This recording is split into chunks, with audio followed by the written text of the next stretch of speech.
behind you. There you go. Just keep up with the flow. Good. Nice. Did you see past the lorry? Have you seen the problem up ahead? The bike. Good, well done.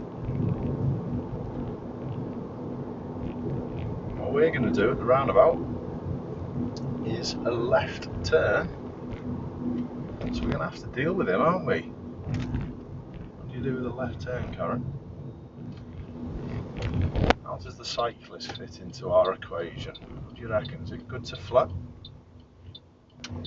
Yeah, it is. Where's he going to go? Look up far. Signal left again. Good.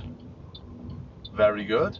What was the clue that he was going to do that though, Karen? He put his hand out. There was a clue before that. We need the signal on. And if you look at the road, is it worth going back to the left? No. But what was the clue before he put his hand out that he was going to come across there? He sort of stopped. He looked. Yeah. He looked over his shoulder.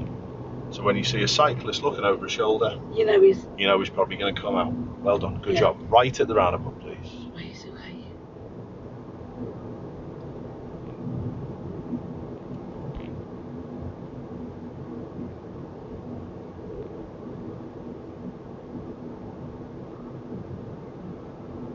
This cyclist has just looked over his shoulder to the left. What's he going to do? Absolutely perfect.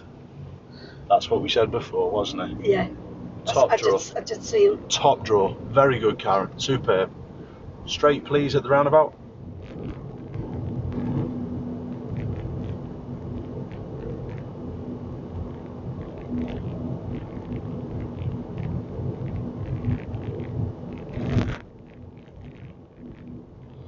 If this guy looked over his shoulder, what would you expect him to do?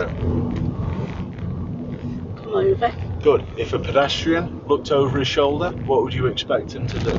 To come out and walk over. Good. He might be waiting for a bus and looking for a bus, or even going to hail a taxi or something. However, there's a big clue in people looking over the shoulders to see that should be alarm bells ringing for yourself. Yeah. It's a lovely little point, that. All right? Yeah. Good.